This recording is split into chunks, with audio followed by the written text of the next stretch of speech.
கத்தெல்லாம் மகிமைப்படுவதாக. அடுத்ததாக ஆவடியிலிருந்து வருகிற சகோதரிகள் ஒரு நாடகம் சார்பாகவும் பெண்கள் பொதுவாழ்வு குழு சபையின் சார்பாகவும் இந்த நாளிலே வந்த ஒவ்வொரு சகோதர சகோதரியும் பாசமே அன்போடு கூட வரவேற்கிறோம். இப்போது நாங்க ஆவடி பகுதியிலிருந்து வந்திருக்கோம். இந்த ஆவடி இந்த ஒரு சின்ன ஸ்கிட்டை பத்தி நாங்க முதலாவது பார்ப்போம். இது என்னன்னா, இந்த ஸ்கிட் ஆனது ஒரு 3 மாதத்துக்கு முன்பதாக சபையில நாங்க இதை கண்டக்ட் பண்ணியிருந்தோம். அது ரொம்ப பிரயோஜனமா இருந்தது. இப்ப சகோதரி சொன்னாங்கல்ல, ஒரு போன வருஷம் புதுவாழ்வு குழு நடத்தின அடுத்த நாள் பாப்பாவுடைய அம்மா இந்த மாதிரி கீழே விழுந்துட்டாங்க, ஸோ நெக்ஸ்ட் டே இந்த மாதிரி ஆயிடுச்சுன்னு சொன்னாங்கல்ல, அதே போலதான் இந்த ப்ரோக்ராம் கண்டக்ட் பண்ணினா next day early morning 5 o'clock எங்களுக்கு இப்படி ஒரு சம்பவம். இந்த ப்ரோக்ராம் நடத்தின அடுத்த நாள் நாங்கள் ரிட்ரீட்லாம் முடிச்சுட்டு வீட்டில் ரெஸ்ட் எடுத்துட்டு அடுத்த நாள் காலையில் இந்த மாதிரி ஒரு சம்பவம் நடந்தது. ஆனால் அது எவ்வளவு ஆசீர்வாதமா இருந்ததுன்னு இப்போ நாங்கள் உங்களுக்கு இது ஒரு நாடகத்தின் மூலயமா நாங்கள் டெடிகேட் பண்ணுறோம். ஓகே, இன்னைக்கு புதன்கிழமை மணி சரியா 6:30 மணி ஆயிடுச்சு. சகோதரி அவங்க வீட்டை எல்லாம் சுத்தம் பண்ணி பெருக்கி எல்லாம் ஆயத்தப்படுத்தி பாயெல்லாம் போட்டு ரெடியா இருக்கிறாங்க. மணி சரியா 6:55 ஆயத்த ஜெபம் பண்றாங்க. மணி சரியா 7 சகோதரி வீட்டுக்கு ஒருத்தரா பராமரிப்புகளுக்காக வராங்க. அவங்க வரவேற்கிறாங்க.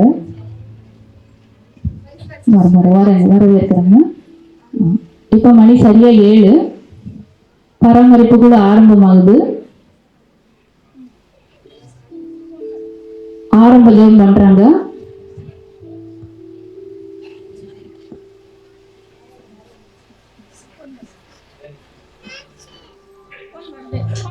பாடல் பாடுறாங்க.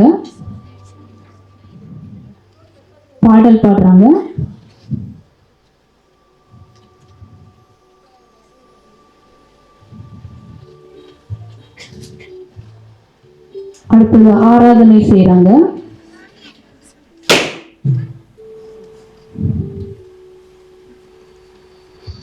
Drink drink drink drink drink drink drink drink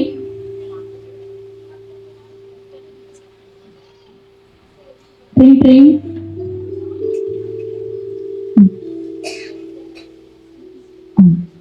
சகோதரிக்கு ஒரு ஃபோன் கால் வருது. குழந்தைக்கு உடம்பு சரியில்லைன்னு சொல்லிட்டு அவங்க ரகசியமா அவங்க கிட்ட சொல்லிட்டு போறாங்க. தொடர்ந்து அந்த குழு நடந்து கொண்டு இருக்கிறது. மற்றவர்களுக்காக ஜெபம் பண்றாங்க. அநேக காரியங்களுக்காக ஜெபம் பண்ணிட்டு இருக்கும்போது மணி 7:55 ஆகுது.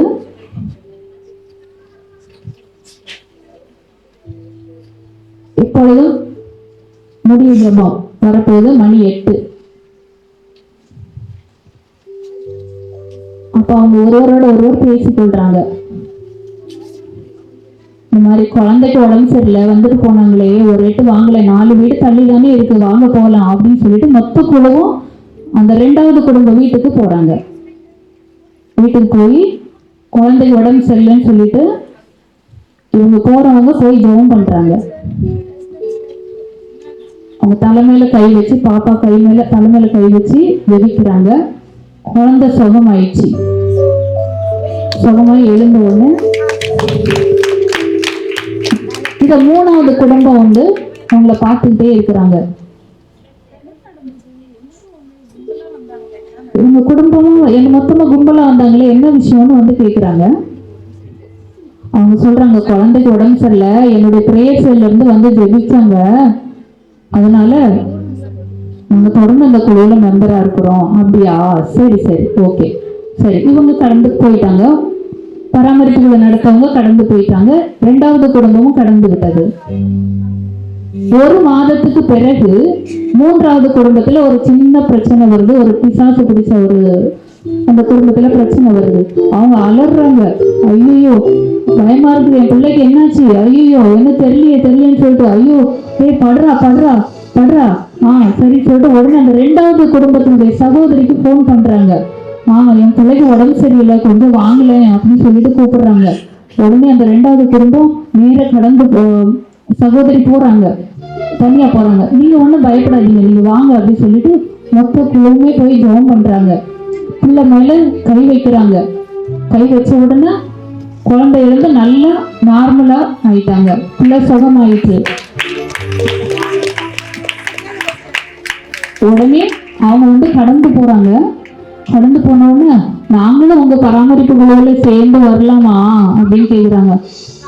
தாராளமே வரலாமே, வாங்க, அடுத்த வாரம் கண்டிப்பா வாங்க அப்படின்னு சொன்ன உடனே அடுத்த வாரம் மறுபடியும் புதன்கிழமை வருது. அந்த பராமரிப்பு குழுவோட அவங்க இணைஞ்சி மறுபடியும் சேர்ந்து ஒன்னா துதிச்சு ஆண்டவரோடு கூட அந்த பராமரிப்பு குழுவிலையும் ஆண்டவரோடு கூட இணைஞ்சி மொத்தமா அந்த 3வது குடும்பமும் இணைக்கப்படுது. கர்த்தருக்கு மகிமை உண்டாகட்டும். கர்த்தருக்கு மகிமை உண்டாகட்டும். இப்போ ஃபைனலா சொல்லணும்னு சொன்னேன் இல்லையா, அடுத்த நாள் காலையில் 5 மணிக்கு நான் ப்ரேயர் பண்ணேன். உண்மையிலே சகோதரிகளே நடந்த சம்பவம். 5 மணிக்கு நான் ப்ரேயர் பண்ணிட்டு இருக்கும்போது எனக்கு உண்மையிலே ஒரு ஃபோன் வந்தது. எனக்கு ஒரு தெரிஞ்ச ஃபேமிலியோட பொண்ணு, இந்த மாதிரி என் பொண்ணுக்கு 1 மணிக்கு ஃபிக்ஸ் வந்துருச்சு, நான் ஜிஹெச்ல இருக்கிறேன், எனக்கு ஜெபம் பண்ணிக்கோங்க மேடம் சொன்னாங்க. உடனே நான் காலையிலே ஆண்டவர்கிட்ட ஜெபம் பண்ணேன். பரவாயில்ல, நீ ஒரு 7 மணிக்கு பிள்ளை கண்ணு தரப்பா, நீ பயப்படாத, ஆண்டவர் பிள்ளைக்கு சுகம் கொடுப்பா பாரு அப்படின்னு. கரெக்டா 7:05 உண்மையாய் சகோதரிகளே 7:05 ஃபோன் வந்தது. என் பிள்ளை கரெக்டா 5 நிமிஷத்துக்கு முன்னாடி தான் கண்ணு திறந்தா அப்படின்னு சொல்லிட்டு. அதுக்கப்புறம் ரியலிஸ்டிக்காவே நாங்க இங்க இருக்கிற டீம்ல சில பேர் அவங்க டிஸ்சார்ஜ் எல்லாம் வந்த பிறகு ஒரு நாள் நைட் ஒரு 7:30 இருக்கும் நைட்டு போனோம். அங்க போனா அந்த குடும்பத்தை போய் அவங்க ஹஸ்பண்ட் ஒய்ஃபுக்கு அந்த பிள்ளைக்கு சுவிசேஷம் அறிவிச்சு ஒரு சில ஹெல்ப் எல்லாம் நாங்க அந்த குடும்பத்துக்கு பண்ணி அவங்கள இன்னைக்கு பராமரிப்பு குழுவில் சபைக்கு தொடர்ந்து வந்துட்டு இருக்கிறாங்க.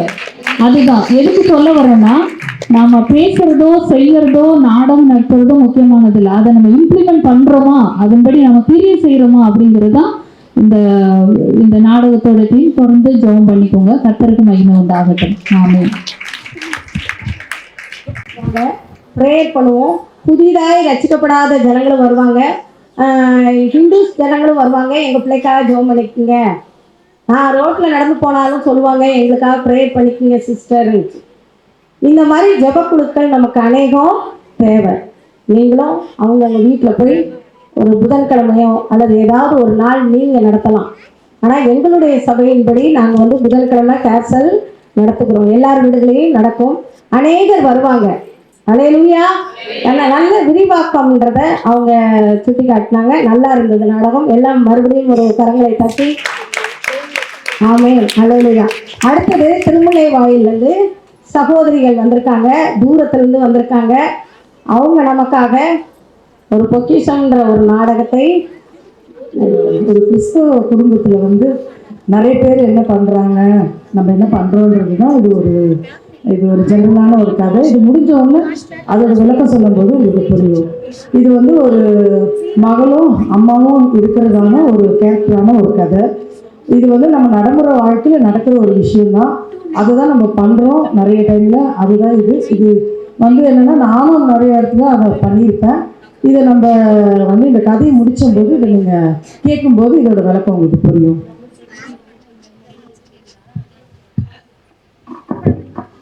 வயிறு வலிக்கிறேன், என்னால முடியலையே.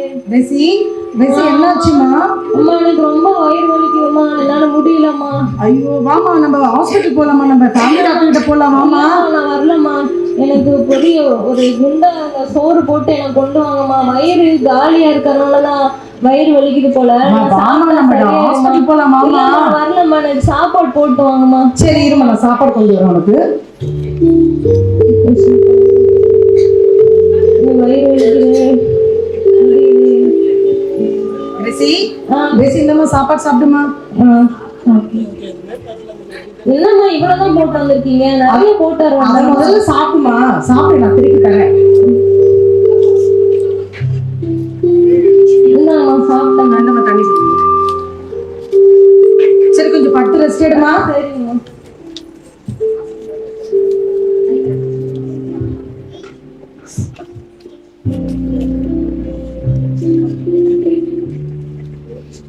ஒரு நாள் ஆயிடுச்சு, அடுத்த நாளும் மகளுக்கு மறுபடியும் அந்த பெயின் சரியாகல.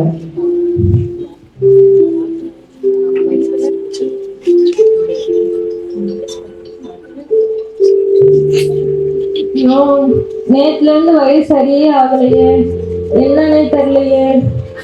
சரி, இப்பதான் யூடியூப்ல நிறைய இது போடுறாங்க ரெமெடிஸ், அதை நம்ம ஃபாலோ பண்ணி பார்க்கலாம். இது ஒரு ஸ்பூன் போட சொல்லியிருக்காங்க, இது ஒரு ஸ்பூன். சரி, இதை பார்த்து நம்ம ட்ரை பண்ணி பார்க்கலாம். இதுலயாவது வயிறு சரியாகலாம்னு பார்க்கலாம்.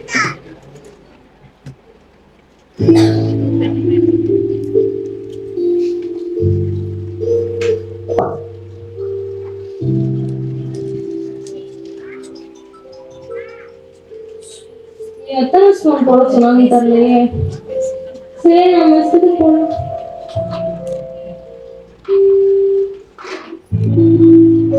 சரி, குடிச்சாச்சு. இதுல யாரும் சரியாகுதான்னு பார்க்கலாம். குடிச்சதுல இருந்து இன்னும் வயிறு வலி அதிகமான மாதிரி இருக்கு.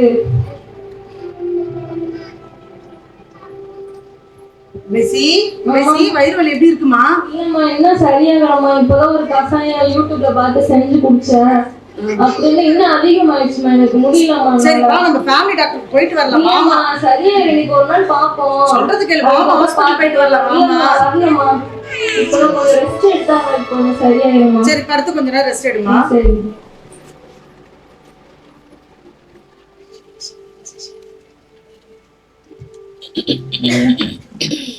மெஸ்ஸி, இன்னும் எப்படி இருக்கே? நல்லா இருக்கியா? நல்லா இருக்கு. நீ எப்படி இருக்கிற? நல்லா இருக்கேன். போன் பண்ண எடுக்கிறது இல்ல, அதை மெசேஜ் ஏன் பண்ண கேக்குற? பாக்குறது இல்ல. அது ஏன் கேக்குற? ஒரு வாரமா எனக்கு வயிறு வலி தாங்க முடியாது. வயிறு உட்காரு. தாங்க முடியல, வயிறு ரொம்ப வலி. சரி, நான் வயிறு வலிக்கு டிப்ஸ் சொல்றேன். வயிறு வலிக்கு நான் அதான் அது செஞ்சாலும் சரியாகுமா? எத்தனையோ ரெமிடிஸ் நான் செஞ்சு நான் பார்த்தேன். சொல்லி நிறைய பேருக்கு சரியா இருக்கு. அது நீ ஃபாலோ பண்ண சரியாயிரும். மைதா மாவு காய்ச்சி மைதா மாவா? மைதா மாவு காய்ச்சி சூடா குடிச்சேன்னா வயிறு வலி சரியாயிரும் உனக்கு. இது நிறைய மைதா பேர் நான் மாவு சொல்லி குடிச்சா சரியாகுமா வயிறு வலி? கண்டிப்பா நிறைய பேர் சொல்லியிருக்கேன். அவங்க கேட்டு சரியாயிட்டுது. நீயும் அதே போல செஞ்சு பார்த்துட்டு எனக்கு சொல்லு. நீ சொன்னா சரியாதான் இருக்கும், நான் செஞ்சு பாக்குறேன். சரி, பாருமா, பாருமா. உனக்கு சொல்றேன். சரி, உடம்பு பார்த்துக்கோ. பாய். பாய். சரி, என் ஃப்ரெண்டு சொல்றா.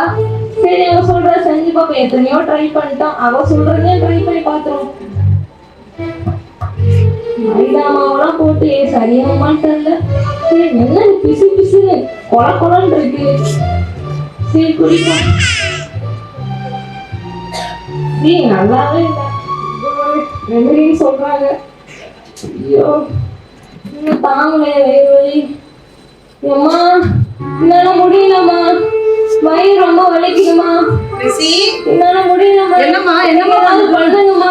என்ன வச்சு உனக்கு? என்னால முடியலம்மா. நான் அப்பத்துல சொல்லிட்டே இருக்கேன், ஹாஸ்பிடல் போலாம், ஹாஸ்பிடல் போலாம். நீ பேச்சே கேட்கலையே நீ. என்னால முடியல. ஐயோ, நான் இப்ப நான் ஒண்டியா என்ன பண்ணுவேன்னு தெரியலையே. ஒரு நிமிஷம் நீ பக்கத்துல எலிசபெத் ஆண்டி இருப்பாங்க, அவங்கள போய் கூட்டிட்டு வந்துடுறேன்னா. தாங்க முடியலையே. எலிசபெத் சிஸ்டர், வாங்க ஐயோ, சிஸ்டர். வயிறு ரொம்ப வலிக்குது. வயிறு வலியா இருக்கு, ஹாஸ்பிடல் கூட்டிட்டு போகணும். கொஞ்சம் ஹெல்ப் பண்ணுங்க சிஸ்டர். ரொம்ப வயிறு வலியா இருக்கிற டாக்டர். என்னால முடியலையே. ஐயோ, என்னால முடியலையே. வயிறு வலி தாங்க முடியலையே. டாக்டர், டாக்டர், ரொம்ப வயிறு வலியில கஷ்டப்படுறேன். என்னாச்சு? என்னாச்சு? ரொம்ப வயிறு வலி டாக்டர். 10 நாளா கஷ்டப்பட்டுட்டு இருக்கிறா. ஒண்ணுமே சாப்பிட மாட்டேன்றா. வலியில ரொம்ப துடிக்கிறா டாக்டர். டாக்டர், எனக்கு ஏதாவது பண்ணுங்க டாக்டர். என்னால முடியல டாக்டர். ஐயோ, வயிறு வலிக்குது, முடியலையே. இது ரொம்ப புண்ணா இருக்குது, அல்சர் வந்த மாதிரி இருக்குது. எத்தனை நாளா இருக்கு? 10 நாளா இருக்கு டாக்டர் வயிறு வலி. 10 நாளா என்ன பண்ணிட்டு இருந்தீங்க? அவ எங்க நான் சொல்றதே கேட்க மாட்டேன்றா டாக்டர். அவ ஏதோ கசாயம் வச்சு யூடியூப்ல பார்த்து கண்ட கசாயத்தை வச்சு குடிச்சா. அப்புறம் ஏதோ ஒரு ஃப்ரெண்டு கிட்ட கேட்டு வேற ஏதோ குடிச்சா. அதுல ரொம்ப வலி அதிகமாயிடுச்சு டாக்டர். சுயமா நம்ம மருந்து எடுக்கக்கூடாது. சுயமா மருந்து எடுத்தா இப்படிதான் இருக்கும். அதே போல நீங்க சொல்றீங்க பாருங்க, யூடியூப்ல மற்றவங்க சொல்ற மருந்து அதையெல்லாம் நம்ம யூடியூப்ல பார்த்துட்டு மற்ற மருந்தெல்லாம் நம்ம எடுத்தோம்னா இப்படிதான். ஆரம்பத்திலேயே நீங்க கொண்டு வந்திருந்தீங்கன்னா உங்களை சரிப்படுத்தி இருக்கலாம். இருந்தாலும் சரி, பார்ப்போம். மெடிசன்ஸ் கொடுக்குறேன், எழுதி கொடுக்குறேன். சரி, தேங்க்யூ.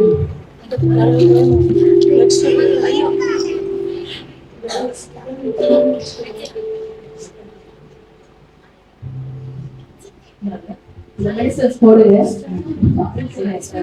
தேங்க்யூ.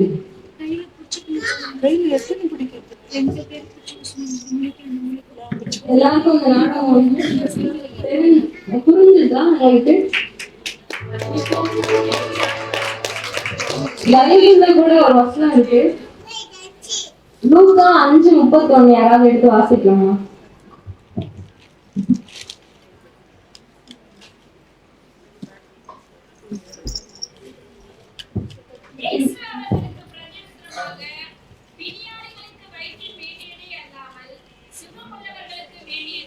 ஆமென்.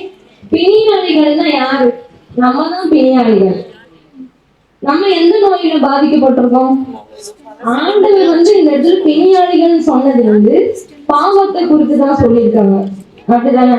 நம்ம இந்த உலக வாழ்க்கையில வந்து மனசோர்வு, கவலைகள், கண்ணீர்கள், இந்த மாதிரி அநேக ஆசைகள், இச்சைகள், இந்த மாதிரி காரியங்கள் நம்ம வந்து நம்ம பாதிக்கப்பட்டிருக்கோம்.